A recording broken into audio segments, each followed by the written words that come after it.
Hello, everyone, and welcome into another edition of To The Point Podcast. Everybody's doing well on opening day of the Masters, opening day of the baseball season. It's an exciting day in the world of sports, and a lot to get into today. Ben Murray's going to join me in about maybe 45 minutes to an hour. We'll get into a bunch of different things, but today we're going to talk a lot about baseball. I've been doing kind of a deep dive into each division. I'll talk to you about teams look out for, teams that are going to lose 100 games and stink. So we'll go through that kind of cascade of different teams and where they stand right now. We're obviously going to talk about the Masters and everything happening down in Augusta, Georgia with Tiger Woods. And, obviously he's under par, which is crazy enough, if you can believe it. Enjoyed watching that this morning and this afternoon while I worked really hard. So going to get into that, of course. And let's start there. This morning it was really surreal seeing Tiger back on the golf course. It was, and to put this into perspective, I'm not the biggest Tiger super fan. I'm not a super fan of anybody, really. I don't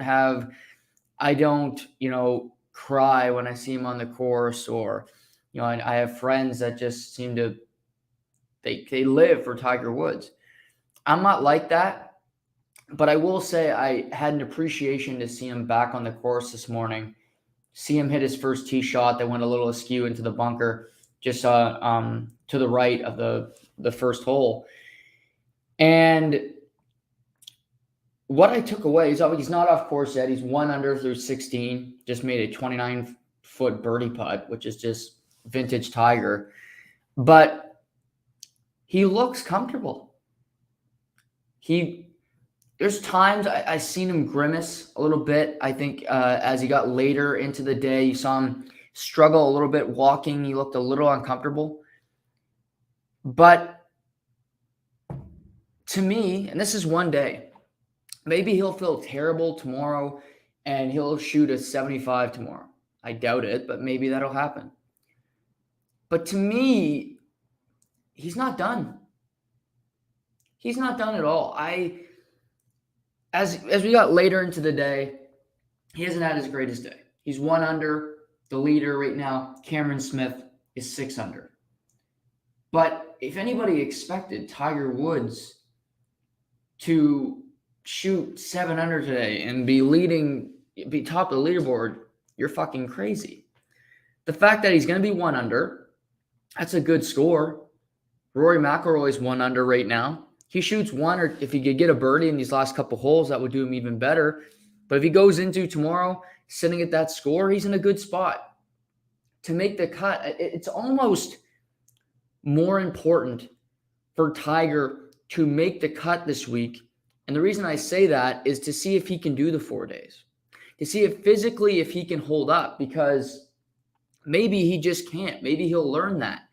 But if he can do the 4 days, if he can do it physically, if he feels good, then we can start thinking, well, okay, well, they play at St. Andrews this summer in the British Open.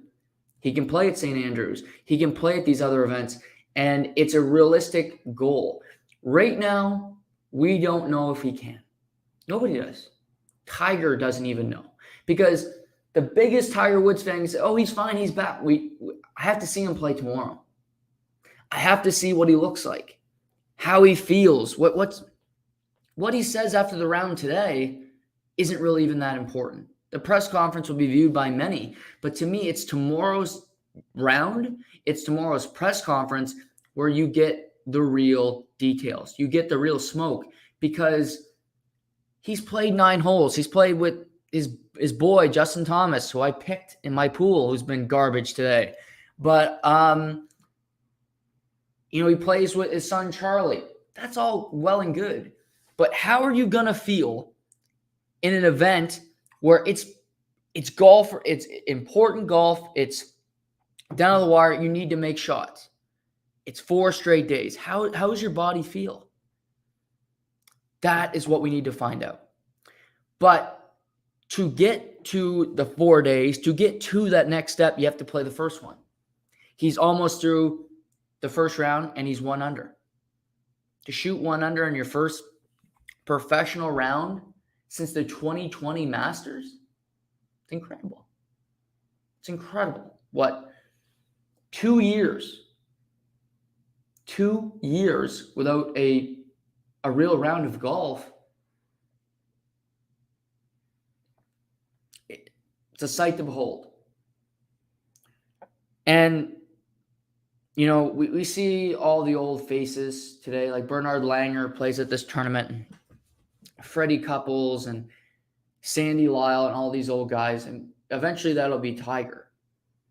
But the fact that he's 46 years young, he's still competing with these guys.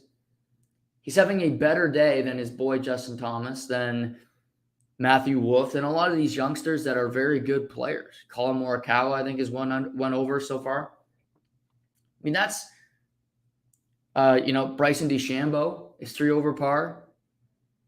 Yeah, okay, he's injured. Tiger's got basically a new leg. He's playing better than some of these best golfers in the world, ranked top 20. So, really impressive day. We're going to continue to track it as the show goes along here. But to me, it was never about winning this week, but it's about making the cut and seeing if you can physically get through 4 days. Can you get through that grind? Can you muster enough energy to do it? Can you physically walk up those hills? And that's what we'll find out. But when I look at him, is he driving it as far? No, like Louis Oosthuizen and Joaquin Niemann, who he's playing with today, were out driving him, but not by much. Tiger is still, he looks really good. You know, he's still he makes a 29-foot putt.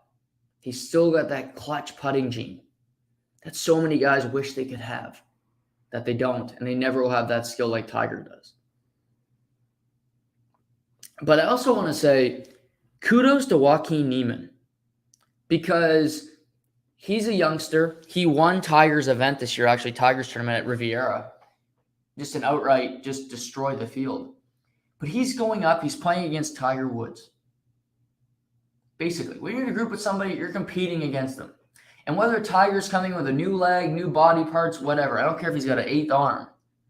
You're against the legend, the GOAT of the sport. He shoots 3 under so far. He's really, really good. And kudos to him, because on the contrary, Louis Oosthuizen, Uncle Louis, who had a great year at the majors last year, is 3 over. Not having a good day.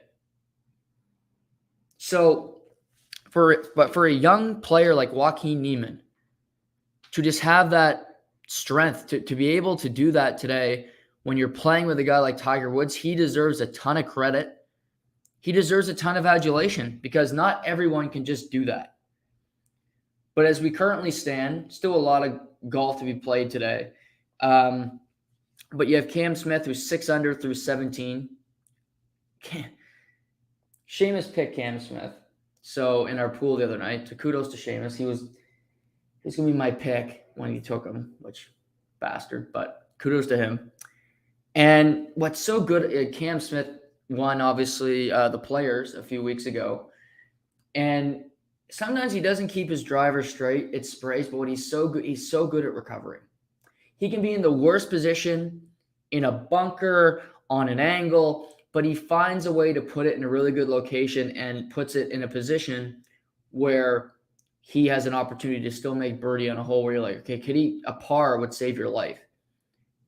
And Cam Smith, right now on tour, I would say Cam Smith or Scottie Scheffler are the best putters in the world. Scottie Scheffler's number 1 player in the world, but again, he's never won a major, so that's up in the air. But I look at both of them. They're such confident putters. They're both great at it. And I think that's the biggest strength of his game, is that there's not a putt where I don't think he looks at it and he goes, I'm worried about this. But you got Cam Smith 6 under. You got Sung Jae Im, who's 4 under. He's only played 9 holes, so he still has half the course to play. Maybe he can cut into that lead a little bit. Followed behind by Joaquin Niemann at 3 under. You have Scotty Scheffler, 3 under. Danny Willett, the former Masters champion, who you don't hear about Danny Willett ever. But he gets to play the Masters because he's won here before. But he's 3 shots off the lead, so good start for Danny Willett as he gets back onto the golf scene. Cameron Champ, 2 under. DJ is 2 under through 7. DJ is a sneaky because DJ, a couple of years ago, he won PGA Tour Player of the Year. He won the Masters when they played it in the fall. He won that year. He won the Players. He won the PGA. He was on fire. Since then, last season, the start of this one, he's been an afterthought. He played pretty well at the match play, which a few weeks ago. But he's a sneaky. If he could get hot here, who knows? You got Jason Kokrak, shot 2 under today. He's off course. Daniel Berger, who I picked in the pool, is 1 under. Was 3 under till his last hole. Double bogey. Corey Connors, the Canadian, is 1 under through 11. Matthew Fitzpatrick is 1 under. Rory McIlroy is 1 under through 5. So still a lot of guys on course. Will Zalatoris is there. But just to recap me and Seamus's pool, because I know you guys are all so interested in that, because who isn't? I had Justin Thomas, and I picked Justin Thomas because I thought I actually did think he'd have a good chance of winning, and he can recover. I'm frustrated with him right now. But he's now 3 under through 16. Yep, that's what's happening there. Shea picked John Rahm with his first pick. He is 1 over through 6, so have a wash. Cantlay, he picked Cantlay. He's even par. He's got Cam Smith, who's in the lead, so good on you, Shea. Rick Hovland, or Victor Hovland, he's 1 over through 6. And I have Berger, I have McIlroy, Sam Burns 1 under, and our long shot picks, I had Harry Higgs. He shot 1 under today. Harry Higgs for the home team. Lee Westwood is 1 over, as we said. So we'll update the leaderboard as we go along today. But we'll talk about this, obviously, throughout the show today. We'll talk about it on the show tomorrow. But this is Saturday morning. We're going to be doing a special podcast. It's going to be a roundtable, a whole bunch of us in the studio on Saturday morning. We're going to talk about the Masters. It's going to be myself. Seamus will be here. I believe our buddy Casey Ward's coming up. Cole McDonald, who's frequently on the podcast. So we're all going to come together, talk about some golf, talk about some sports, definitely some laughs. So look for it. That'll be 9 a.m. on Saturday. So get ready for golf that day before the morning tee time. So I'm really looking forward to this. I think it'll be fun. And we're going to do that on Saturday. So keep your eyes and ears peeled for that. I'll let you guys remind you of that tomorrow, but we'll be doing that Saturday morning, 9 o'clock. So that's what's on tap there. So through all the Masters hoopla, you got Tiger Woods, and the sport of baseball could not have been thrilled that the Masters was on opening day. But they really didn't have a choice because obviously there was a lockout, you got pushed back, and you need to start the season as soon as you can to fit in the 162 games. So, yes, baseball started today. Currently, I think there's 1 game in action is the Milwaukee Brewers and the Chicago Cubs. One of the great rivalries in the sport of baseball in the National League Central. And currently, the Chicago Cubs lead Milwaukee by a score of 3-1. And the first home run of the season came from Nate Herner, who hit a homer to left and scored Jason Hayward. So the first home run of the season is off the board. Right now, the Guardians and Royals are playing at Pirates Cardinals coming up in first pitch, supposed to be in about a minute's time. Mets Nats tonight, Reds Braves, where the Braves will get their banner, see their rings, Astros Angels, Padres at the D-backs. So opening day it's never a bad thing for any organization because it's rebirth. It's optimism. You're tied for first. You're tied for last. And it's, how are we going to do? What's realistic goals? What's realistic expectations this season? How are we approaching this? So it's always, where do we go from here? How are things going to go? And, looking through Major League Baseball, scouring teams, getting my thoughts and feelings on the divisions, teams, where are they going to finish? I will say this about baseball. I think more than in past years, the middle ground teams are better than they used to be.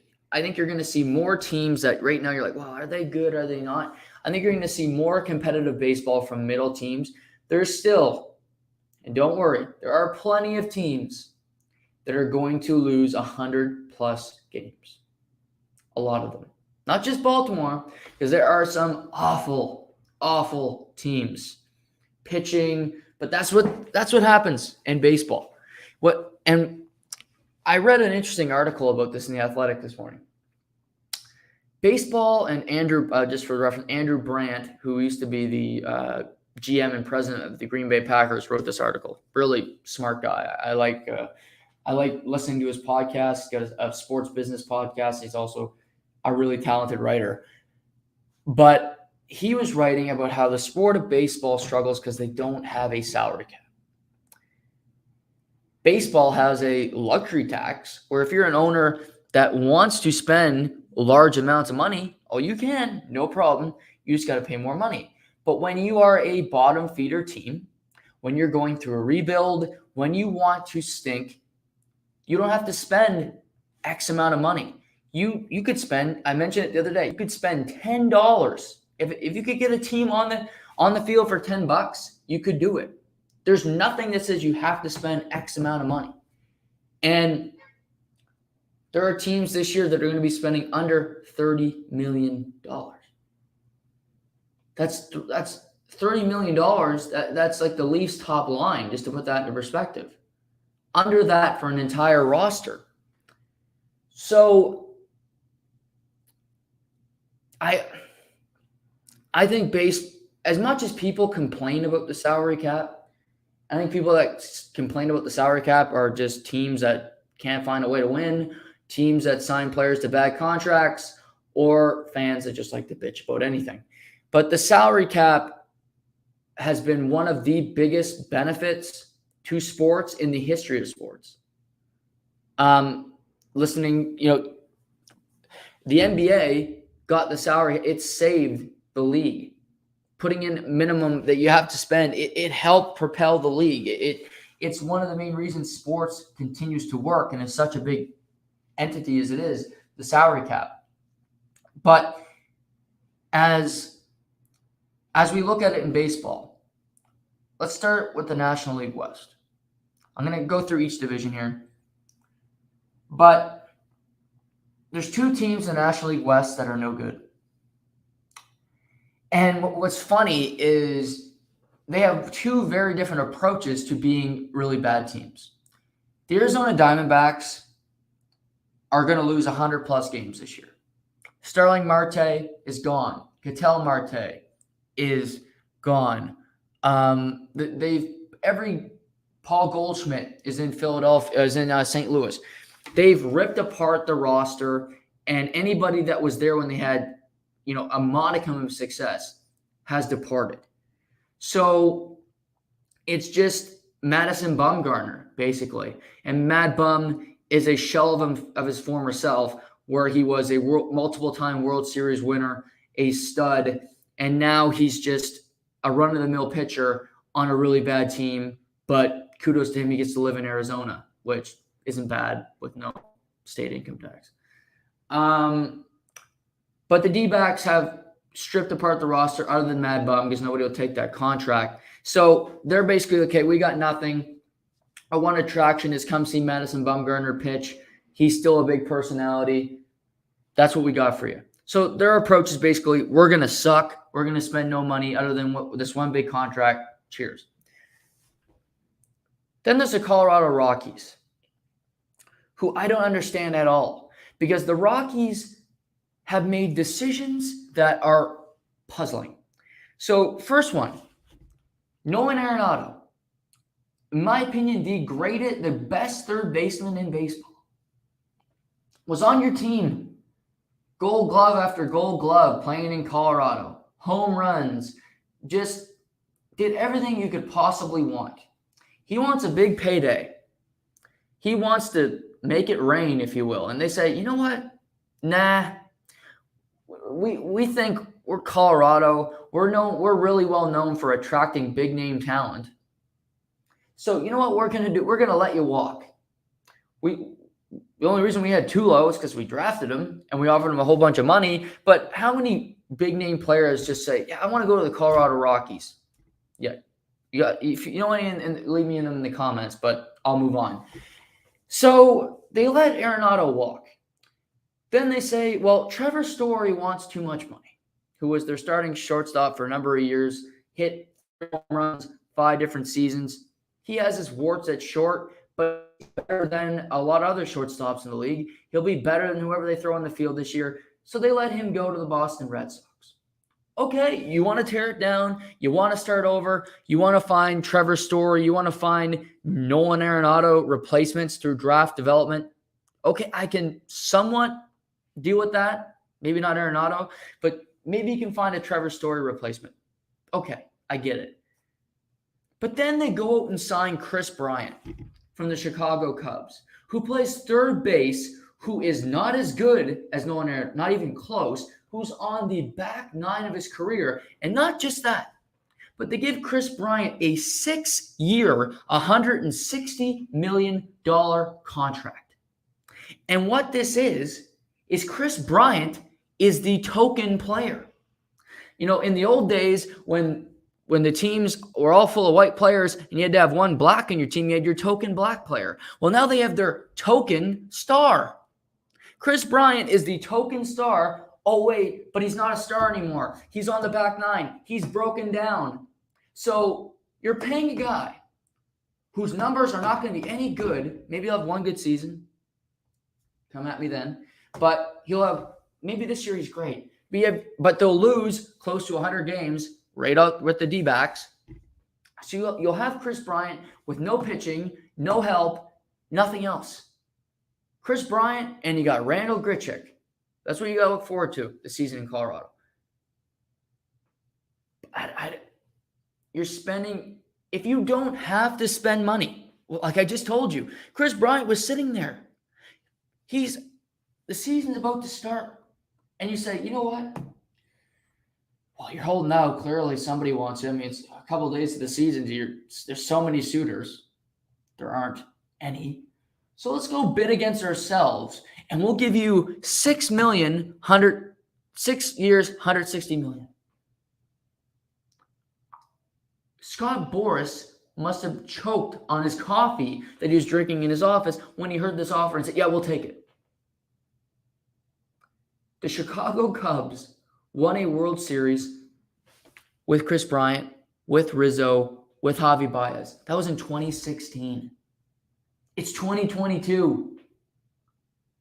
That was a long, long time ago. The Cubs sold those guys off because they couldn't win with them anymore.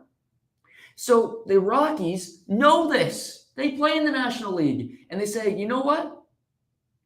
Yeah, we'll take them. You can't fix stupid. This is just bad management. Plain and simple. And I'll probably never talk about the Rockies again in this podcast. Well, maybe I will because I watch bad teams. But this is just beyond stupidity. Why? And if the argument that I hear back is, well, Chris Bryant will get people in the seats. No. Chris Bryant will not get people in the seats. People are not going to go to Coors Field and say, okay, we're going to go to a ball game today to go watch Chris. No. Chris Bryant is not Fernando Tatis Jr. III. Chris Bryant is not Vladimir Guerrero Jr. He's not Ronald Acuna. Name your star player. That's not, Chris Bryant has no appeal like that. He batted .244 last year. His power numbers are down. His batting average is down. His fielding gets worse. It'll take him 6 years. Good luck with that. Stupid. So we go up the National League West. This is tough because you got the Padres, the Dodgers, and the Giants. I think all three teams are good. But I believe that the Giants are going to finish third in this division. I think the Giants finished first last year, but it took a miracle season for them to do it. They had career years from Logan Webb, Kevin Gausman, Brandon Crawford, Brandon Belt, Buster Posey, who's now retired, Mike Yastrzemski. They had unbelievable seasons from all these all career years. Gausman's gone. They added Carlos Rodon from the White Sox. He's not consistent enough for me. Their bullpen again, but I think you're asking a lot of this team for everyone to have a career year again. I really like Logan Webb. I think he's really good. But I'm just mentioning Chris Bryant. You can have later in your career, you can have a season where it's an outlier, where you're fantastic and you're like, wow, this guy's back. Brandon Crawford finished fourth in MVP voting for the National League last year. But I don't think he's going to have that type of impact again. I don't think the Giants are going to be slouches. I don't think they're going to be a bad team. But I look at the National League West and how competitive I believe it will be.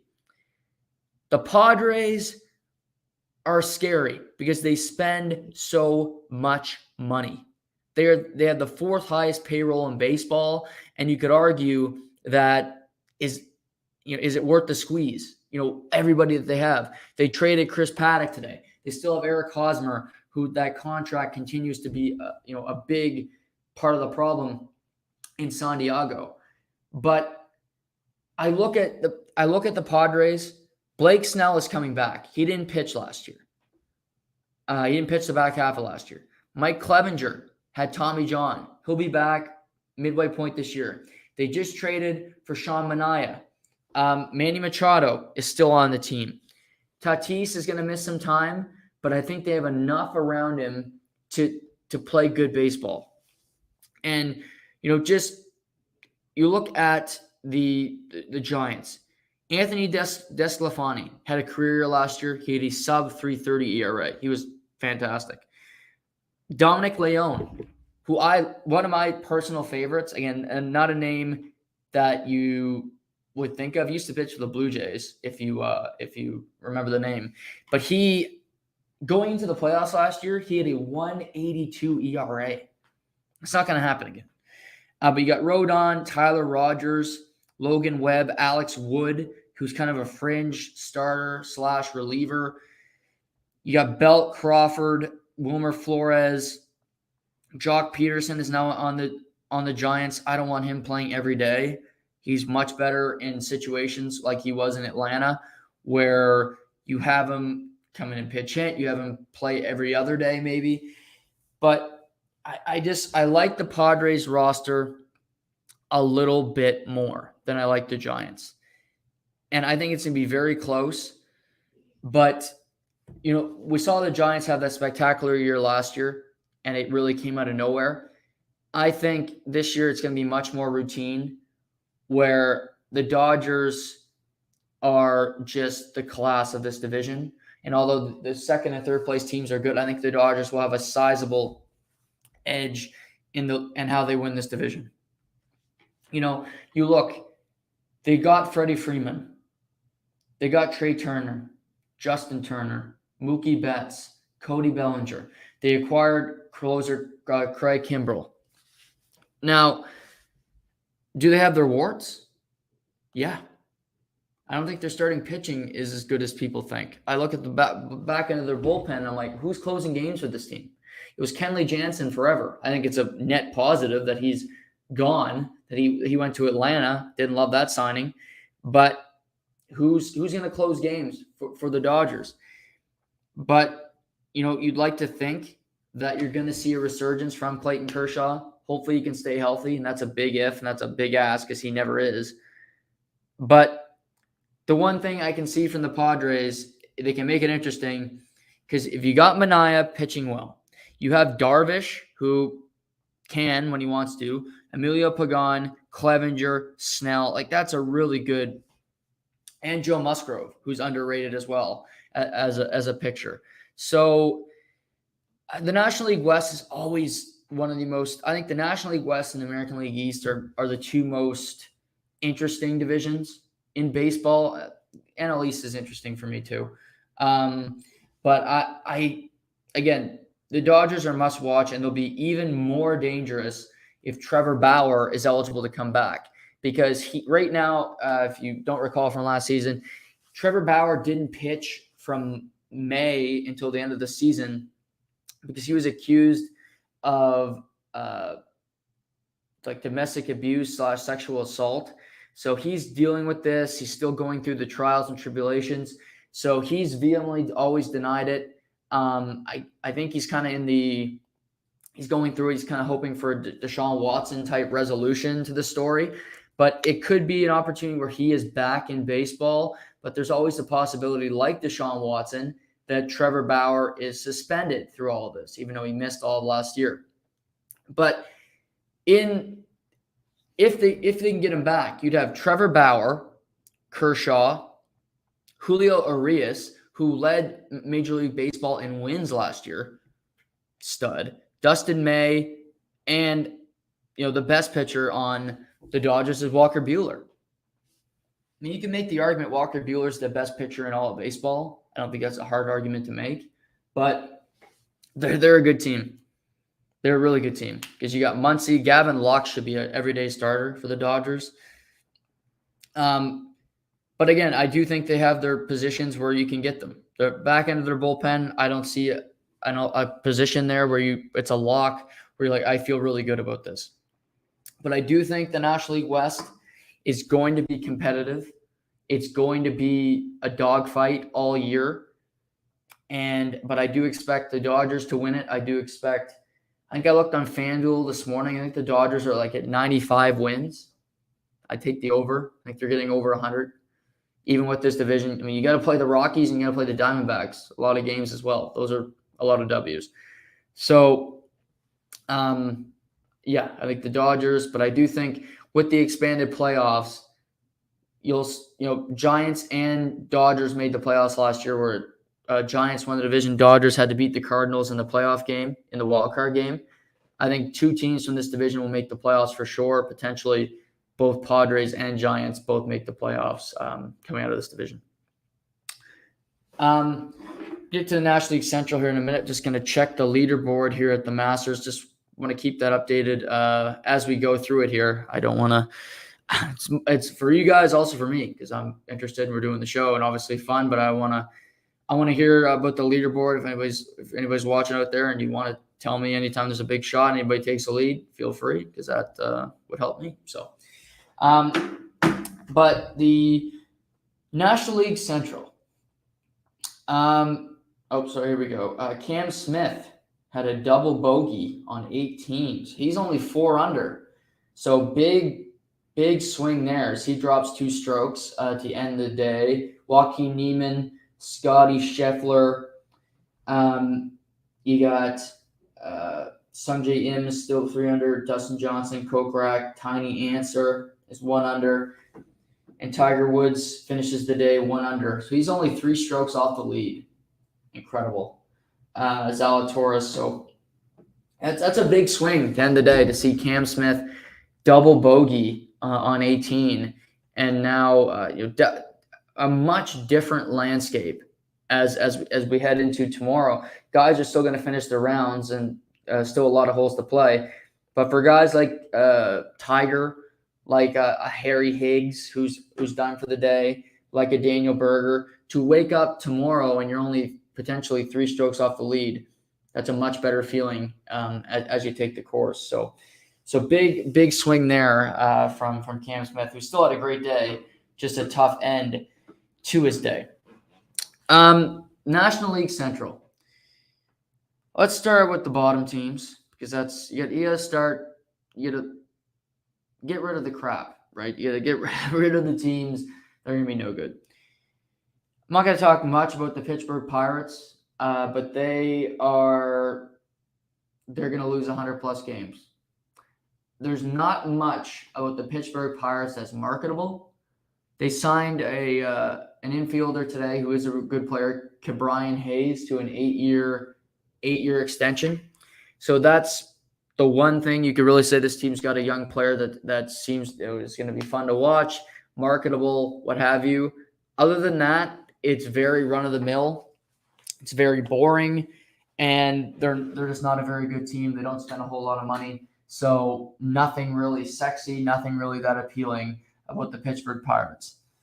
Cincinnati, they had an offseason where they got rid of a lot of talent.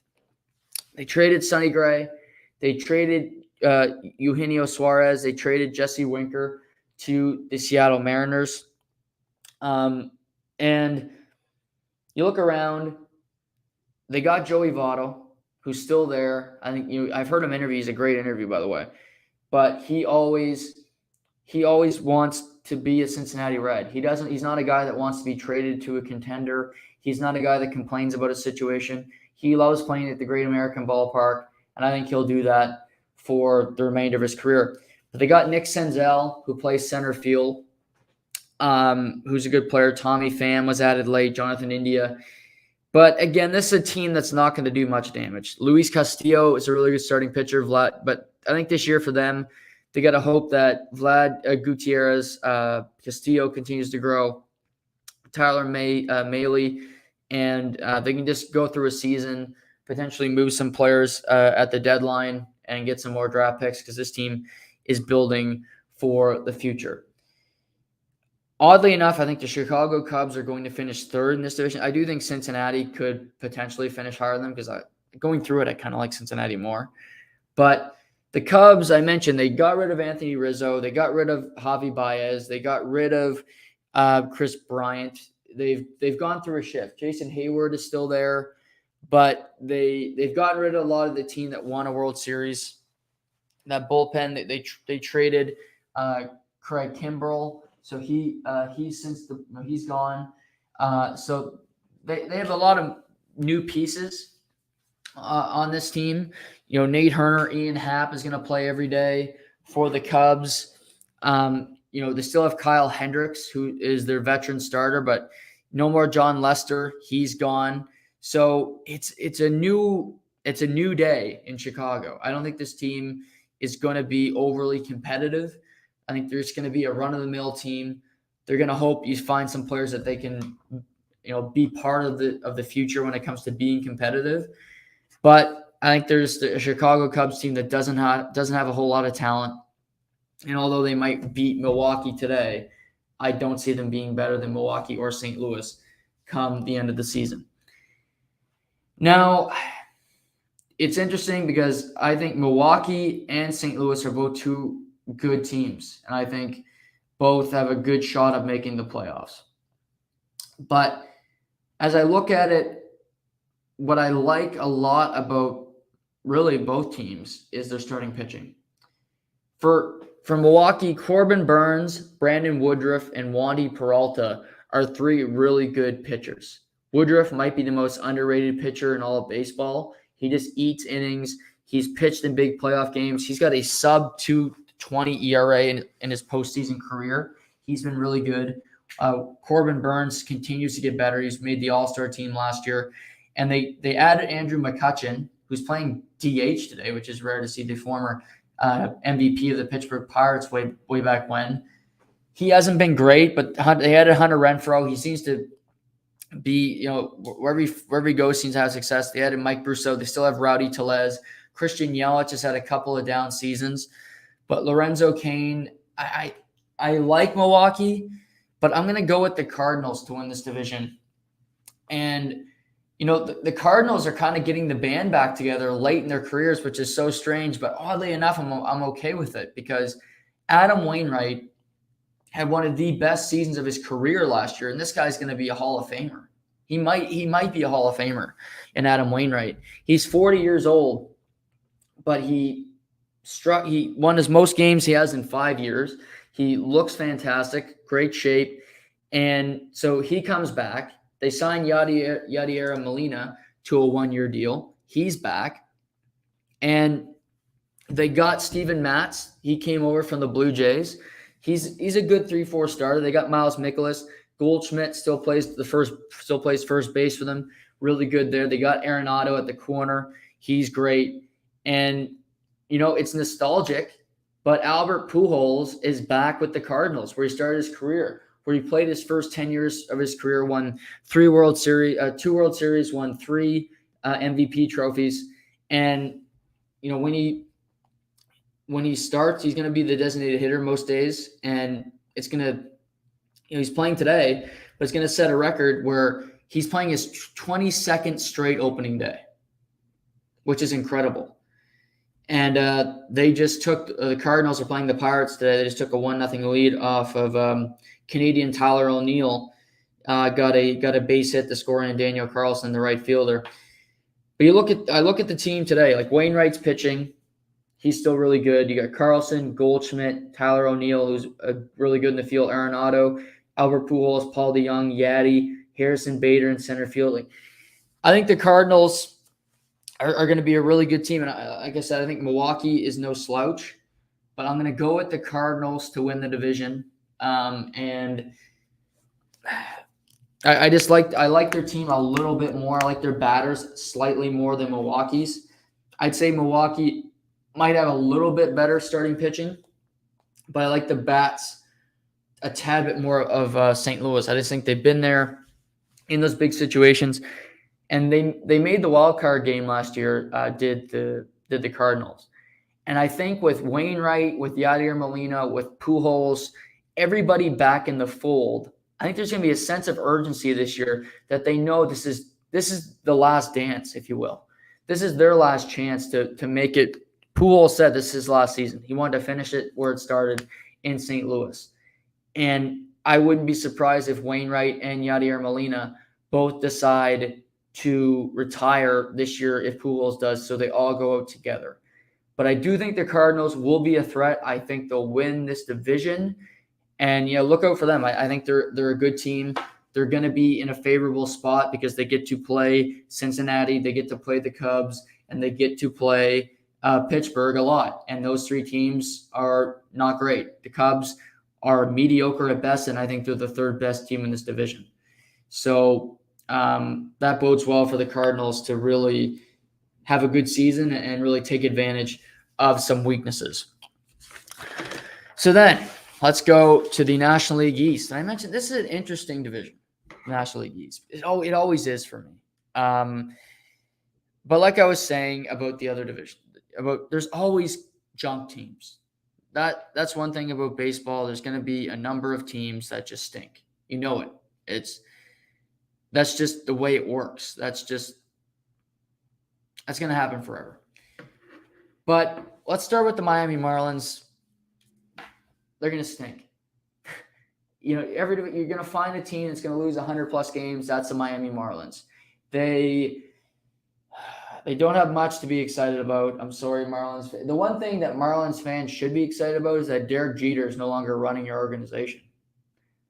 Yankees fans, you should be worried that they might hire Derek Jeter to come in and work for them. So, actually, if you're a Jays fan, that would be a good thing that they hired Derek Jeter. But Marlins, Derek Jeter is no longer there. Since they hired Derek Jeter, they've had no success. They traded Christian Yelich. They traded Giancarlo Stanton. They traded JT Realmuto. It seems like every good player that they had, they got rid of, and they've been trying to supplement them. That year in the bubble, that 60-game season, they made the playoffs, but that was really a phony season. That was the Dodgers' phony championship that year. But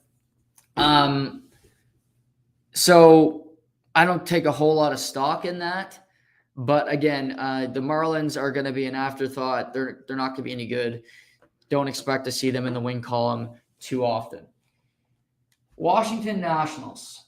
They are going through a transition. They're going through a metamorphosis. where for a number of years, the Washington Nationals were a very competitive team. They won a World Series in 2019. They had arguably the greatest pitcher in all of baseball in Max Scherzer. They had one of the greatest shortstops in Trey Turner, who's now on the Dodgers.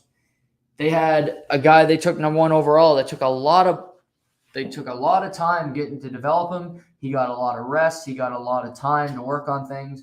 And ultimately, it paid off in 2019 because Steven Strasburg was healthy when they needed him to, and it helped them win a World Series. But now he's broken down even more than when they drafted him, and he may never pitch again. But the for the Nats, it doesn't matter. The one thing you can look at for the Nationals, the one thing I can sell you on watching the Nationals games, they have one of the best players in all of baseball in Juan Soto. Juan Soto is a great fielder. He's got a great bat, and he's fun to watch. He's got a personality. He's already a World Series champion. They added Nelson Cruz, who's 42, I believe now, kind of everyday designated hitter, continues to put up numbers, has 40 home runs every year, seems to fit in wherever he plays, was in Minnesota last year. He got traded to the Tampa Bay Rays at the trade deadline. But, he's good to have for a while. I think a team will still want him at the trade deadline. So you deal him then. You see what we can get for him. But they got Josh Bell. They got Cesar Hernandez. So they got some veterans playing positions, but they also got youngsters like Lane Thomas, who's a center fielder, and Keibert Ruiz, who are going to get run time, going to get playing time this year to see if they can be the answers long-term at these positions. Because, they've had catchers for a long time. Pedro Severino was in Washington. Who's now in Baltimore. He just failed a PED test. So they're got to find new guys to play positions. It can't just be Juan Soto, or before you know it, he's already turned down an extension with the Nationals where they offered him over $300 million.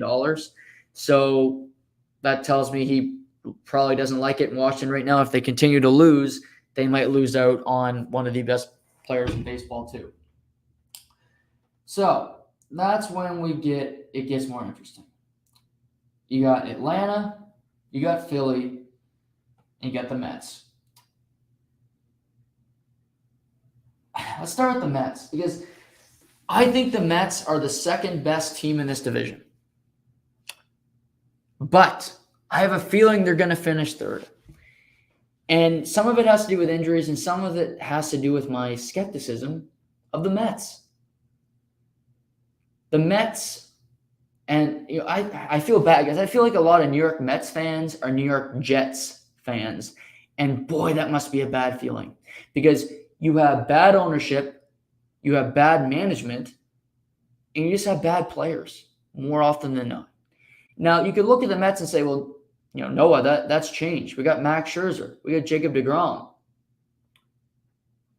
Touche. However, Jacob Degrom is out at least the first month. I mentioned the other day, David Sampson, listen to his podcast, Nothing Personal. He said on that show, he believes Jacob Degrom will not pitch until the All-Star break. Maybe he's wrong, but he's plugged in. He used to be the president of the Miami Marlins. He used to play against the Mets a lot of times every year because they're in the same division. So maybe he'll be wrong, but I know he's missing at least a month. And then you know how long it takes to get pitchers back up to speed nowadays. It takes a minute. So it's not going to be 5 minutes. That I know for certain. Max Scherzer, he's already got a hamstring issue. He was injured I mentioned the other day, he was injured towards the back half of last year, seemed to have a lot of issues physically. Can he hold up? I don't know. I don't think it's 100% guarantee this guy's, Iron Man anymore. He's getting up there in age, and I have my worries about him. So there's that concern. Chris Bassett, okay, Taijuan Walker, you got to hope he can find it. And, I like Lindor. Pete Alonso is a good first baseman. Starling Marte is a nice add. But I just have this feeling about the Mets. If they don't have a hot start to the season, I think it could blow up quickly. I think they're a team that needs to find success quickly. Because before you know it, they could be struggling, and maybe the Yankees are struggling too. And boy, would that be funny, because that would not go well in that city with both teams in the crapper. But it could very well happen. But I don't trust the Mets. But I do think they'll be interesting. I think the Mets will be one of the funnest teams to track all season long, and you bet your last dollar we'll be doing it here into the point. Philadelphia Phillies. I'm going to reiterate this. I believe the Mets are they're more talented than the Phillies. Much more talented. But I like the Phillies starting pitching. Aaron Nola is very good. Kyle Gibson's serviceable. Zach Wheeler, he's kind of hot and cold season in, season out, but when he's on, he is on. Zach Eflin. Their bullpen is a huge question mark with Yuri's Familia, Brad Hand, Jose Alvarado. That makes me concerned. But again, they don't have a very talented team, but I do think they could be interesting. I see we got our guest on the line. I'm going to bring him in here. Rock sporting his Jays hat before opening day is friend of the show, Ben Murray. Benny, how are you? Good. I joined, and the first thing I heard you mention was Brad Hand. That's bad news right there. That's not a good name. Not a good name. I was doing my research because I was kind of going through each division, and I realized that he was on the Phillies now. But knowing Jays fans' luck, he'll probably go back to being good somehow. Right. He was pathetic in his short stint last year in Toronto. So, I mean, best of luck to him, but I was talking about the NL East and how, I think the Mets are one of the more interesting teams going into the division, going into the season, because I think it could go great or it could go horribly wrong, which is even more fascinating if that happens with all the money they've spent. But how do you see the season going for the Mets? Because they got Scherzer, Degrom, but are you optimistic or pessimistic about their chances going forward here? I think that's about the hardest team you could have asked me about, because like you said, I could see them winning the division, but I could see them in like third, fourth place and missing the playoffs pretty easily. The Mets are always going to Mets. I feel terrible for Degrom. He's like a super likable, seems like a genuine, nice guy, and he just can't stay healthy.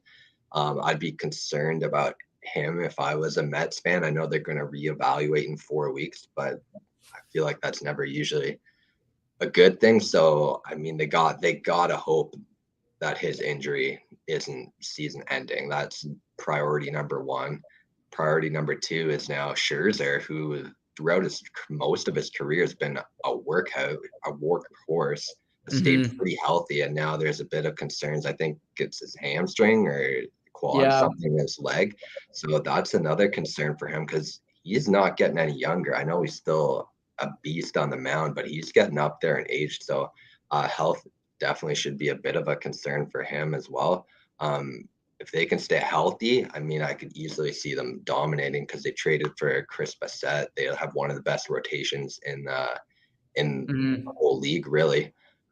So their pitching, if they can stay healthy, is great. The lineup they had a lot of guys coming off down years. Like Lindor was a down year last year. I think he'll rebound a bit. McNeil struggled a lot last year. He's a guy that's interesting, because I think was the year before the shortened season, he was really good. Last year he struggled. So it's kind of a what is he year type for him. They lost Conforto, who wasn't very good, but they added some speed with Marte. So I think they'll be good. I would have them finishing second above Philly, behind Atlanta. But like you said, you can really see it going a lot of ways with the Mets. And you got to remember, they're still the Mets at the end of the day. So that's the thing, because it could just be the Mets, because I agree. I think they're far more talented than Philly. But I think I like Philly's staff. Like, I think Nola's a really good pitcher. Zach Wheeler, when Zach Wheeler's on, he's one of the best pitchers in baseball. He's so hard to hit. Kyle Gibson's serviceable. Eflin is serviceable too. But again, Familia, Brad Hand, Alvarado, they're all kind of the same. And Bryce, I like Castellanos more than most people. I know he's not the greatest in the field, I do think he's a good player, but Schwarber, I don't really know where he fits. I don't DH for me, but I think they're interesting, and I think. Do you think Atlanta is head and shoulders the best team in the division? I would say so because I mean their bullpen. I think you can make a good case. Atlanta's bullpen is the best in the league. They really Mhm. kept all their beasts from last year, the team that won the World Series, and just added a couple more good arms. Jansen, they added another good arm. I can't think of the name off the top of my head. And then the lineup. I mean, they get Acuna back in the lineup, Yeah. who, when he's healthy, MVP candidate right there. And obviously, they lost Freeman, but they replaced him with Olsen, who's no slouch himself. Um, I I think he can, between Acuna and Olsen, like more than easily make up for the loss of Freeman. So I think Atlanta's still far and away the best team in that division. Just because, like I said, that bullpen is a strength, and they get Soroka back in the rotation. Hopefully, he can stay healthy. Good Canadian boy.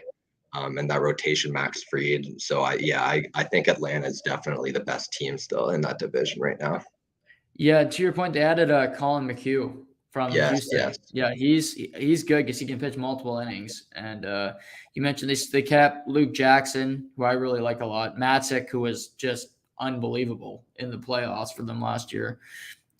Still have Darno there as well. So yeah, they still have a really good team. I don't know if you read the article today, but they were interviewing Acuna, and he kind of talked about his relationship with Freeman. And I don't think they really had a great relationship because he said Freeman was kind of basically just told him what to do all the time, and he just took it because he was a veteran. But it was kind of interesting that they obviously chose Acuna over Freeman in a sense. Not that this was a dispute, but they didn't want to give Freeman the extra years and the money. But I'm interested to see what their culture's like now that Freeman is gone, and if Acuna is the new quote unquote leader. I'm just interested to see what kind of change that brings to their organization. Yeah, it's interesting because when Freeman left, you heard a lot of interviews with guys like I think Swanson and Darno. They both talked about how Freeman was like a phenomenal leader, and they loved the guy. So it was a bit interesting to hear Acuna say that. And I mean, obviously, we'll never know the full story there, but it was kind of funny that Acuna like denied it right away. Like he flat out was like, I didn't say this, with a bunch of clown emojis, I think he said on Twitter. But I mean, I don't understand Spanish, but everyone was saying he clearly said it. So I'm not really Mm. sure what he was denying. And it'll be interesting to hear when he speaks to the media next what he has to say. But yeah, maybe there's a bit of friction because everybody else seemed to have no problems with Freddie, but I don't know what sort of that rift there was. Yeah, I wonder if it's a bit of because you look at the Blue Jays, and I think everybody's kind of a free spirit, if you will. They got that the suit coat for the home run, which I don't love per se, but again, I think everybody kind of has that personality on the team, if you will, Benny. And I think Ronald Acuna is very, he's got his own personality. He's a showy type player.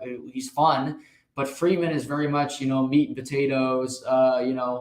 Give me my protein shake and my cup of Jack Daniels, and I'm good to go. Like I, I wonder if it was just a bit of like old school, new school thinking in the game. You're right. It does feel like that new school, old school type of debate that we see a lot now with the game, with the bat flips and the Mm. eccentric celebrations. But I think there's room for both in the game. Personally, I think most people, that's sort of how they align. Um, was Acuna as a rookie? Maybe. Sure, I don't know. You'll never win a debate like that because there are always people. Hey, let them show their emotions, let them backflip. Then there's the Mhm. other side of the people getting mad at that stuff. So, like I said, I think there's sort of room for a happy medium, but I would say wouldn't be surprised if that was sort of the main cause of the rift there. Let's pivot to the Blue Jays. They start tomorrow against the Texas Rangers. The Jays are betting favorites. I think from FanDuel, from Vegas to represent the American League in the World Series. Are those realistic expectations for you this upcoming season? Yeah, I think at this point, I don't know if quite we're at World Series or bust yet, but I think we're at win the AL East or bust at this point. The additions of Chapman, the lot of signings, the big free agent signings with the starting rotation, obviously the extended Barrios, and they signed Gosman essentially to replace Robbie Ray.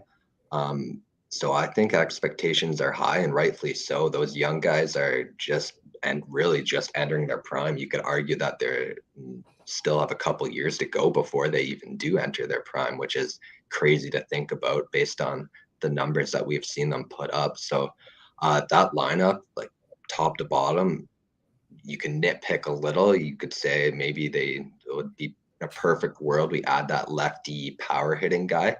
Um, Mm-hmm. but other than that, there's not a ton of holes in the lineup.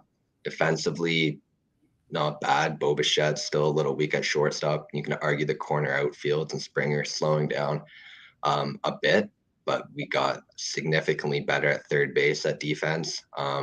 Yep. So I like the overall team defense more than last year. And then maybe the bullpen is maybe the biggest question mark. It certainly looks a lot better than it did heading into last year, which was a debacle. And you could probably make the case that that was the reason they missed the playoffs last year was their bullpen at the beginning of the year. But it's nice to have guys like Simber and Richards there to start the year. So I think expectations are high, and I think rightfully so. I think it's AL East title or bust. I'm not quite ready to go World Series or bust yet, but I think we're getting there. Yeah, like you said, there's not many holes with this team. Is Teoscar Hernandez the everyday DH for you, or would you put him in the field? It's so tough because it depends what they want to do. Do they want to play Tapia? Because I don't want him in the lineup all day, but you can put Biggio out there too. Mm-hmm. I think if Biggio can produce, that fills a huge hole and that answers a lot of question marks. And then maybe you can put Teoscar in that DH role full time. But I have a big question mark whether Biggio will be able to put it together because we really haven't seen it for a good stretch of time at the major league level yet. I think for now, Hernandez starts in right field, but I wouldn't be surprised, like you said, if as the season goes on, we definitely see in that DH spot more. Yeah. Yeah, I mean, the team looks really good. And I don't know if you've been seeing this, but the Yankees and Red Sox have been, the media down there have been complaining about the vaccine mandates in Toronto and Boston, in Toronto. And I just find this quite funny that they're already complaining about this. And I don't know if it's because they think they're inferior already to the Blue Jays or it's in fear of the team. But I do find it funny. It's the season hasn't even started yet. We don't know who's unvaccinated because they don't talk about it. But it'll come out in the wash eventually. Maybe if it is Aaron Judge, if whoever it is down there in New York and in Boston. But I really don't want to hear this excuse. Like go get the shot if you're complaining this much about it. But I just find this funny coming from the two biggest media teams in Yeah, Boston and New yeah, it's York. super funny. And you don't see any mention of Toronto having to play in 3 different cities last year or Right. anything like that. And you'd love to think, like, if Toronto was a basement feeder and had no chance, would this be causing the same stir? Who knows? So I agree. It is pretty funny. I heard rumblings that Bogart's maybe a guy in Boston. We'll see. We saw it come out with switching sports, but yesterday with the guy on the Sixers, it came out he wouldn't be able to Mm-hmm. play in Toronto. So that's a potential first round matchup. So it will be interesting to see. Like you said, I think there were rumblings of Judge too. So who knows? But yeah, stop with those excuses already. It's funny, but what can you do? Yeah, if I'm the Yankees, I'm not. I'm worried. I'm less worried about Toronto. I'm worried about playing any team because I don't love their team. I um I think the Rays are going to finish second in the division because I like you. I think the Blue Jays are the best team, but I think the Yankees are going to be battling for a playoff spot because I think they got a lot of holes in that team. I like that they brought Zach Britton back, but they have Britton and Chapman, but Chapman's becoming more and more unreliable. And I just, the rest of the club, I don't love. DJ LeMahieu, they got to hope he can have a bounce back season because he was really ineffective last year. And first base is kind of always a position where you're looking at the Yankee. Rizzo is there, but that you could say that's a net negative. But I don't love the Yankees roster, to be honest. How about you? No, I'm kind of with you. They feel very old and fragile with guys like Mhm. Stanton and Judge. Like they're one play away from being out for half the year, like we've seen several times before. So the way it's constructed in the rotation, again, you got obviously Garrett Cole, who you know what you're going to get with him. He'll be one of the best pitchers in baseball. But after that, it's a lot of question marks. Severino is back and healthy when if he can get back to form. He's a very good pitcher, but who knows? Coming off an injury, you never know what you're going to get. And after him, it's sort of a lot of question marks. I don't even know if I could name their fourth and fifth starters off the top of my head right now. So there's a lot of question marks in New York. But going back, I agree. I think they'll be fighting for a playoff spot. At the same time, with the playoff expansion, I would not be shocked if 4 teams from the AL East make it into the playoffs. I don't think that would be Right. shocking at all. Yeah, because you look around and like the American League, I like the White Sox a lot. I think they're the biggest threat to the Blue Jays when it comes to like potentially getting to the World Series. I like their team a lot. The Tigers could be interesting because I think they're sneaky. They're a sneaky little team. They're young, but they got some good young talent up and coming here. But Minnesota, I don't expect to do much. In the West, I think Seattle is a sneaky team for me. And obviously, you still have Houston there. But yeah, to your point, Yankees and Red Sox could both get in. Which team do you think is better of the Yankees and Red Sox? I would lean Red Sox. I do think they're pretty even. I wouldn't be surprised if we see them sort of fighting back and forth the entire year. The addition of Story is solid. You got him playing second base, which is solid. Guys like Bobby Dahlbach, and they got Jackie Bradley Jr. back in center field, which is great out there in center field. Not the best bat in the world, but I would lean Red Sox. But their starting rotation, they don't have a guy like Garrett Cole. They have, I think, they're starting Eovaldi game one. So Yeah. that scares me quite a bit. They had guys that showed flashes last year. Was it Christian Hawk?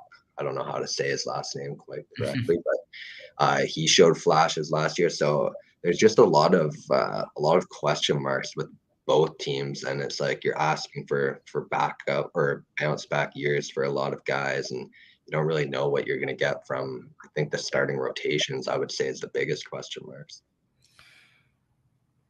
This is kind of an interesting because we head into this season, and I think forever Mike Trout was just universally regarded as the best player in baseball. But he's kind of had a couple injury plagued seasons, kind of out in LA, so you kind of forget about him. But as it's opening day today, who's the best player in baseball?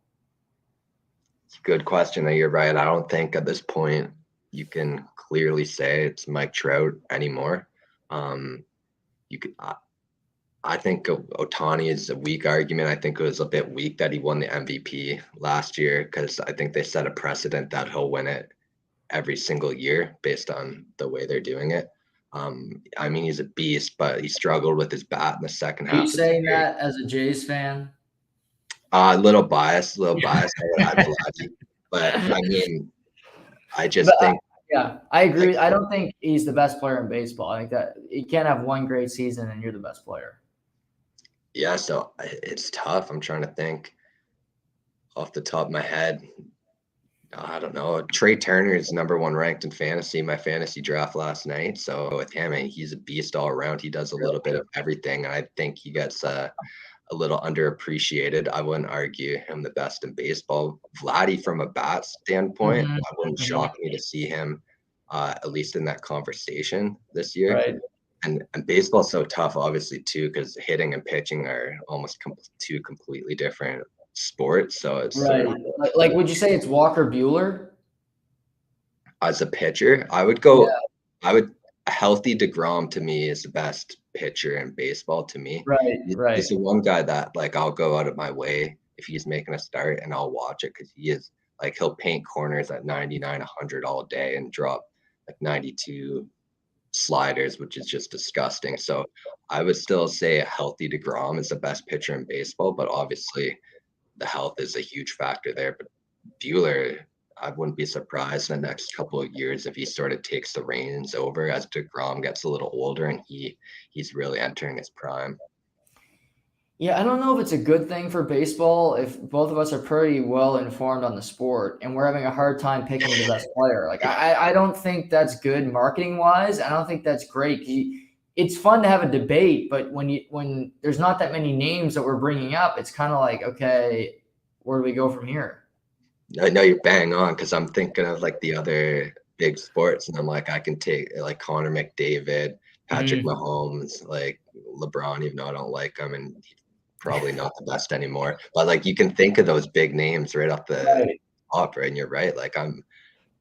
I'm grasping at straws here, trying to think of the best baseball players in the league. Yeah. It's a little sad.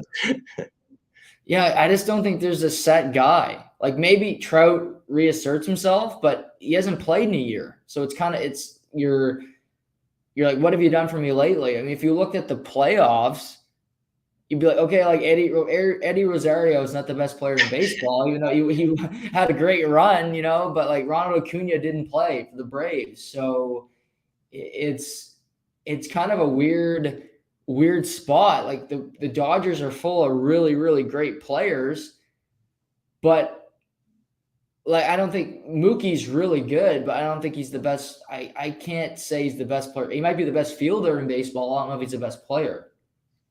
Yeah, no, you're just bang on. Like every person you bring up, it feels like I can poke like a little hole in why they're not the best, but I can't definitively say like anybody is the top dog in baseball. It is a bit of a problem. And like you said, Mike Trout, I mean, for the average baseball fan that only watches their team in the playoffs, they don't even know who Mike Trout is. They probably watched him play like 5 games in his life because they've never made, or I think he's made the playoffs once in Once his he whole got swept. in his Yeah. career. So like you don't get to see him play at all, especially on the West Coast too. Like not many people are staying up to watch that unless you're a diehard fan. Um, so it's tough. I think, I mean, that's been a discussion in MLB for years, like who is the face of baseball, and baseball absolutely has a marketing problem. Yeah, because and it doesn't help that he gives you nothing. Like he's just so bland and boring. But yeah, and Otani, I've said this forever because I'm a big UFC fan. To be a true star of a sport in North America, you have to speak English. Like you have to because I don't think people really gravitate towards you in a real level. They don't care what you have to say if through an interpreter. Like you see some UFC stars when they get really big, it's because they can speak English and people can hear their thoughts. Alex Ovechkin really improved his English. He's a huge star now. People hate him right now, because of the war. And whether that's fair or not, I won't get into that right now. But I think for baseball, Otani, like Vladdy, Tatis can speak.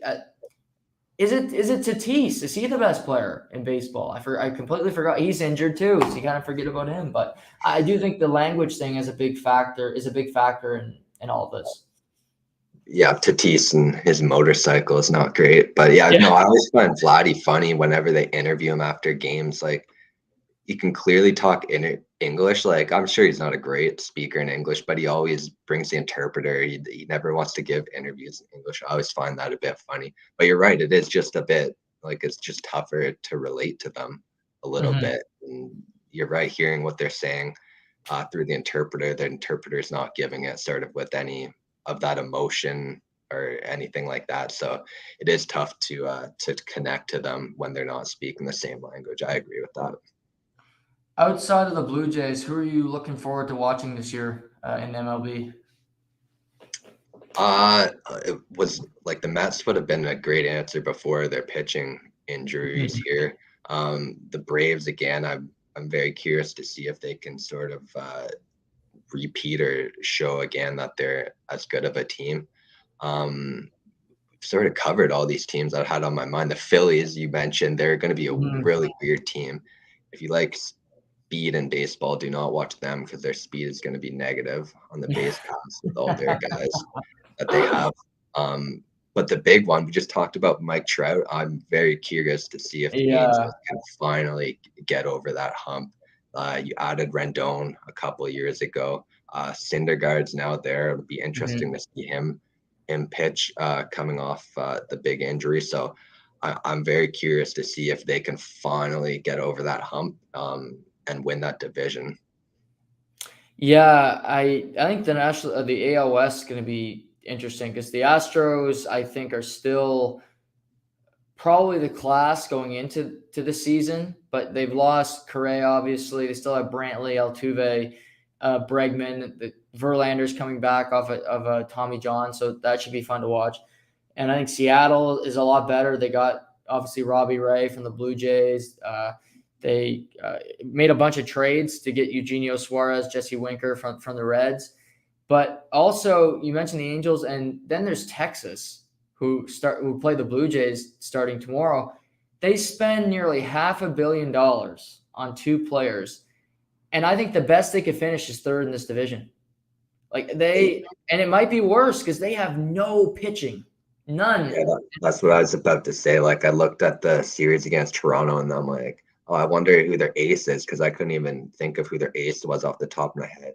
And I see John Gray starting game 1. I'm like, that's who's starting game 1. Oh, like, give that to me as a Blue Jays fan. We're gonna keep on them this weekend. So, but you're right. And guys like, I'd be like, I love Marcus Semien. He's a great Blue Jay, but I would be terrified of that contract as a Texas fan because he's like, he'll be in late 30s by the time that's over, and he's only like, he's had 2-3 pretty good seasons. Last year was by far his best, but the shortened season, like, he was pretty bad. That's why he had to sign that 1-year deal with Toronto. So I would be a bit terrified of that contract. And then the other one, Corey Seager, we talked a lot about injuries, it feels like, which is another problem in baseball, apparently, because we have to talk about injuries so much. But Corey Seager never seems to be able to stay healthy for a full year. So another guy that I think they should be a bit concerned about due to his past problems.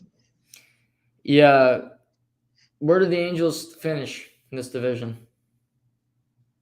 I would go second. You mentioned, they still have Houston as a class, but I think they finally put up a fight.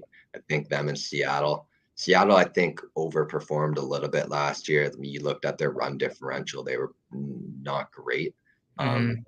They've improved, I would say, but I still think the Astros are the class for now. And I really do think the Angels finally start to make strides.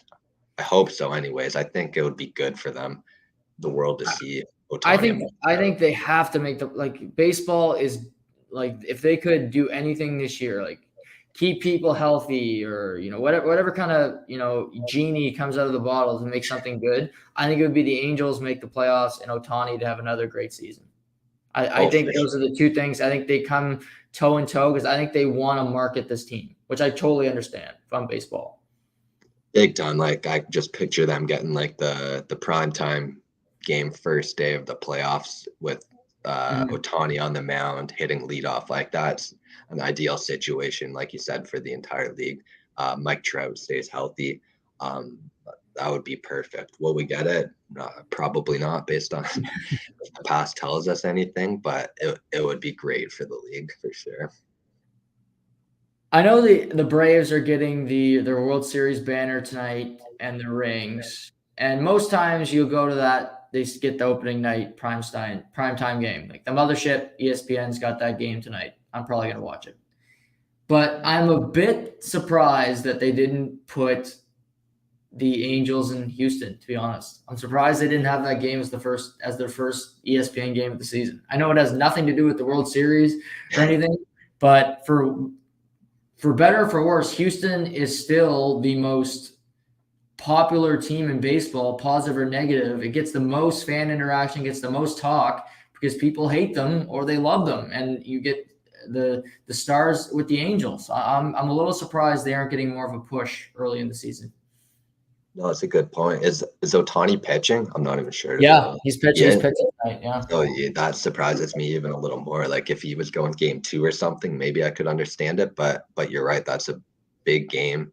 The Astros are still hated by everybody outside of Houston. So you're right, it brings eyeballs, but yeah, it's tough. I guess it's tough to go against raising the World Series banner. You want to put some promotion on that, but I think more eyeballs would definitely be drawn You think towards it. you'd put the Mets though? Reds? Yeah, yeah. The team Reds? whose like payroll just like goes down by the day. Right. Yeah, yeah. It's Yeah, it's ugly. Otani against Valdez, Framber Valdez tonight. That's a good pitching matchup. That should be a fun game. Yeah, that'll be much better than Braves and Reds. I can pretty Yeah. much guarantee you that. Did you who do you got in the World Series? Uh, I gotta go Jays for sure. I can't come on here and not say Jays. And I Okay. think the Dodgers, man, their lineup is just way too good for them not to make it this year. Like top to bottom, they could be one of the best offenses of all time, honestly. If Cody Bellinger could figure it out, which I would be Oof. concerned, I don't expect him to. He looks terrible. Yeah. But if he was able to figure it out, like that would be like their team would be unstoppable from a lineup perspective. They added Kimbrel in the bullpen, which I Mhm. mean he's a beast. The rotation's still solid. You mentioned Bueller. Kershaw is getting older, but he's still not a bad mid-rotation guy by any means. And Urias is good. So I don't see many weaknesses on their team. So I would have Jays and Dodgers for sure. All right. So you're going with I, Vegas. I went chalk. Yeah, yeah. Didn't go out on any limbs there. That's for sure. All right. You've been tracking the Masters today. Yeah, I tried my best. Obviously, it's a bit tough with work. I heard you say yesterday on the show that you basically told your employer, "Hey, I'll be watching the Masters," which I thought was funny. I like that. Yeah, yeah, I was marking off stuff, and I sneaked the computer in the door, so I had Yeah, to, I had to see Tiger play, and I mean, yeah, what a story that he's even playing. Like I, I find I agree. It's amazing. Full disclosure, I'm not a Tiger guy at all. I hate Tiger. So wow, I put money on Tiger to miss the cut, which I instantly regretted. Never bet against him at Augusta. But that was the only money I have on the Masters at the moment. I don't like him at all. But I'm not like naive to the fact that it's an amazing story considering where he was a year ago. It's an amazing story. Like he's great for golf because he draws eyeballs. The majority of the people love to watch him just because of the greatness and who he is. And then there's the people. I feel like there are several people like me that like to cheer against him as well. So he's great for golf, great for the sport. He draws eyeballs, and like you said, you can't deny that it was what he's done is pretty remarkable. And he's 1 under, so I'm gonna lose money. so why aren't you a Tiger guy? To What don't be you like honest, about him? he's just not a very good person, and I think that's changing now Okay. as he's getting older in age, and he seems like more of like a human being and likable. And it was even good today. You saw him a couple times actually smiling on the golf course, but during his heydays in the 2000s, like he was a terrible person. I know everybody knows about the cheating stuff, like, but that was really just the tip of the iceberg. I've read so Mhm. many stories and things about him. He paid his coaches very cheaply. He was a cheap tipper. The word thank you wasn't in his vocabulary. He had a weird obsession with the Navy SEALs, and he went to train with them and apparently didn't treat them all that well. So I just he's not a very good person in the 2000s, and that kind of rubbed me the wrong way. And I've really never liked him. I appreciate what he's done for golf. Obviously, you can't deny that, and I understand why people like him because of the greatness, and people are attracted to that. But yeah, it just sort of rubbed me the wrong way what he did like that. Yeah, I'm not the biggest fan either, just because I think golf does too much to go out of their way to talk about him. Like when he's say like 8 over at a tournament and they pan to his shots, that drives me nuts because I don't care. He's out of it. But yeah, I kind of work. I think it's great that he's playing, but I also think you can look at it and say golf is always like, well, we need our youngsters. We need to promote the young people of the game to push the sport forward. Him being there kind of hurts them doing that because all they do is focus on Tiger, and 99.9% of their coverage is Tiger Woods.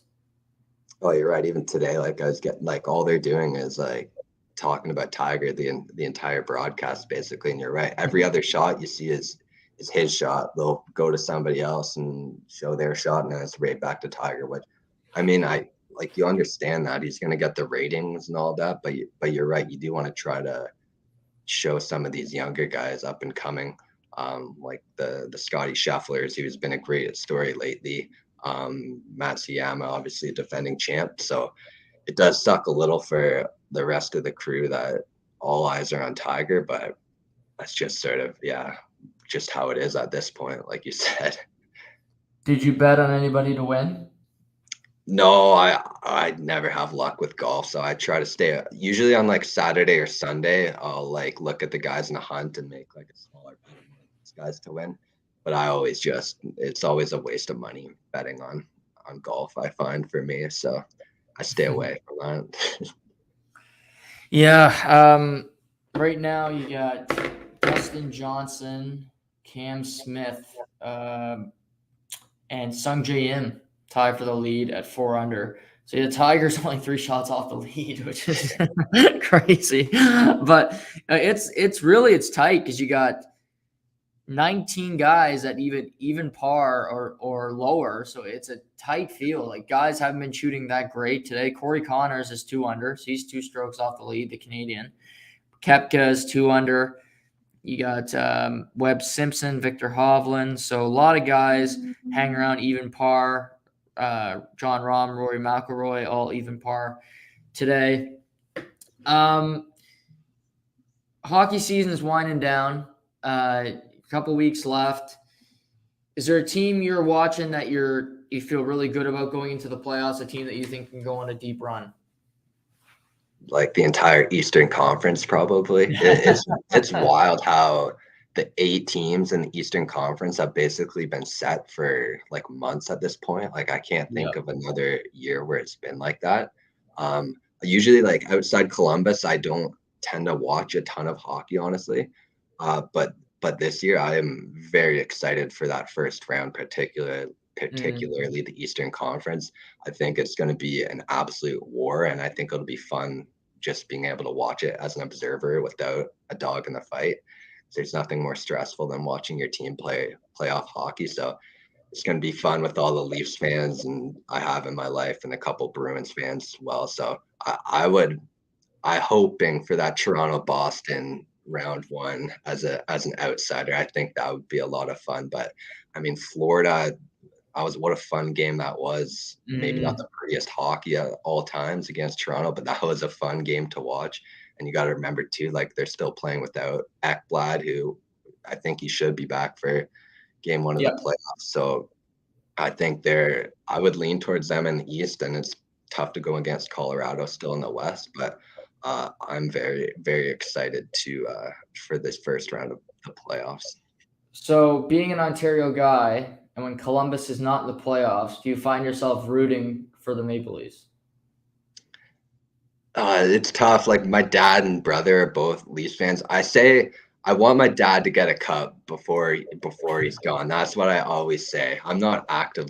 By no means do I actively root for the Leafs. In fact, like I find it amusing. Nothing's more funny than going to Twitter after a Leafs loss. That is one of my favorite activities to do. So it does give me some joy watching them lose. But like I said, I do want my dad to get one in his lifetime. So I'm not actively cheering for them, but if they win, I wouldn't be crying. Right. Yeah. My parents are big Leaf fans, so it's always entertaining because I watched Game 7 with them last year against Montreal, and it's just I say nothing because I hear them scream or complain enough. And like you said, I go to Twitter after a loss and pets' heads are falling off and they want to kill Jake Gardner. Like it's always something with the it's so amusing. It's so amusing. It was funny. Did you see the Marchand hit against Andrew Peeke in Columbus? Like it was borderline. It was probably clean it for whatever you want to say. But I go to Twitter and there's more Leafs fans defending Andrew Peeke in Columbus than Columbus fans. So which I thought was hilarious. I'm like, they're doing the work for us. We don't have fans to do it. So I thought that was funny. I agree. I think the playoffs are going to be fun. You got Rangers and Pens playing tonight. That could be a potential first round matchup, which would be a lot of fun. Both those teams, Edmonton and LA, play tonight. They'll likely meet in the first round. Are you a Raptors guy? I feel like you are, but I forget who your NBA team is. Yeah. Raptors are my team, but like admittedly, I don't. I'm a fairly bandwagon once the playoffs come around. I couldn't give you any in-depth analysis of the squad right now. I'll let you know game 1 of the playoffs. Okay. Do you go to a lot of Toronto sports? I haven't been to a Raptors game in a couple of years. The Jays, I definitely go to a couple of Jays games, or at least try to every year. You probably 3 or 4. Those are sort of just obviously the easiest to get tickets and get down to. Leafs game. I haven't been to a Leafs game because I don't like the team, and if I don't like the team, I'm not going to shell out that amount of money to go to a game. So I haven't been to a Leafs game in a long time, but Jays games are always awesome to go to, and I want to go to a TFC game too. I've heard they're that looks fun. I've heard they're a great time. Yeah, never been, but I would like to make it to one of those one day. And obviously Canada getting to the World Cup, that'll be those will be tickets will be hard to come by if we do get the World Cup in 2026. Yeah, no, big time, because I can imagine they'll be expensive. Yeah. Well, I appreciate you hopping on. Always great talking to you, and we'll chat some more during the baseball season. But take care, and thanks for joining me. Unreal, sounds good. See you, Jug. Thanks, Benny. There's Ben Murray, everybody. Always great to chat with him. But yeah, baseball starting again. We talked about kind of went through every division there. We didn't talk a whole bunch about the AL Central, but Guardians are gonna stink, and also the Cleveland used to be the Indians. I'm glad they changed that, but Guardians and. I hate the new names like Cleveland Guardians, Washington Commanders. Like, no. I mean, on this podcast, they're still the Washington football team. They're either the Washington football team or the Washington Commies because their owner's a commie. So, I just garbage. Could you not do better? Like, I don't have an option off the top of my head, but give me 10 days to brainstorm with my idiot buddies, and I guarantee you we'll come up with a better name than the Cleveland Guardians. But enjoy that name for the next 80 years, Cleveland fans. They just re-signed Jose Ramirez. So they got that to look forward to, 5-year deal. That's another token signing where you have a good player. He is still a good player, but the one good player you can put on the field when you're full of crap. But, I think the Blue Jays should be a favorite. I think they should be, right there for the World Series. I like the White Sox a lot. I think they're legit. They got Eloy Jimenez. They still got Tim Anderson at short. Sorry, still have Tim Anderson at short. They got Lucas Giolito, who could win a Cy Young. And I just really like their team. I think they're dangerous. I expect the White Sox to hang around. The Tigers and the Mariners are the two teams for me in the American League that are interesting because they're young. I don't think they have a whole lot of expectations, and they got some younger talent. They have some veterans on the roster. I think both teams will be competitive. I think with the expanded playoffs, it helps teams like that can hang around and be in the fight longer than maybe they're accustomed to being. But we got a bunch of big games tonight. Obviously, baseball starting. You got, like I said, Atlanta's going to be raising their banner tonight. You got 76ers Raptors in the NBA. Big game. Raptors are trying to stay in that 5th spot. The Sixers still have an outside chance of getting the 1 or 2 seed in the East. But this could potentially be a first-round playoff matchup. That series could start as early as next Saturday. So that's interesting. You got Celtics Bucks, where Celtics win tonight. Both teams have 2 games left after tonight. Boston currently sits. They have a 50-30 record. Milwaukee's 49-30. So with a win tonight, Boston goes a long way into getting that second seed, keeping the. It looks like Miami's going to finish first in the Eastern Conference, but Boston, Milwaukee still playing for second, so that's a big game. And then the Lakers are an afterthought, but they play the Warriors, who are battling for the third seed. So lots to be decided. NHL tonight, you got Pittsburgh and the Rangers. This is their last meeting of the regular season. They're separated by a couple of points. Rangers are now only 2 back of Carolina. Carolina's playing Buffalo after losing the other night. You get Leafs, Stars, Oilers, Kings. So a lot of great sports on tonight. Should be a great sports night. We'll be back tomorrow to talk about a lot of different things. We'll talk about day 2 of the Masters. We'll talk about baseball, hockey, what happens tonight. We'll get into all of it mañana here on the podcast. But thanks for tuning in today. Hope you enjoyed it. And as always, it's been To The Point.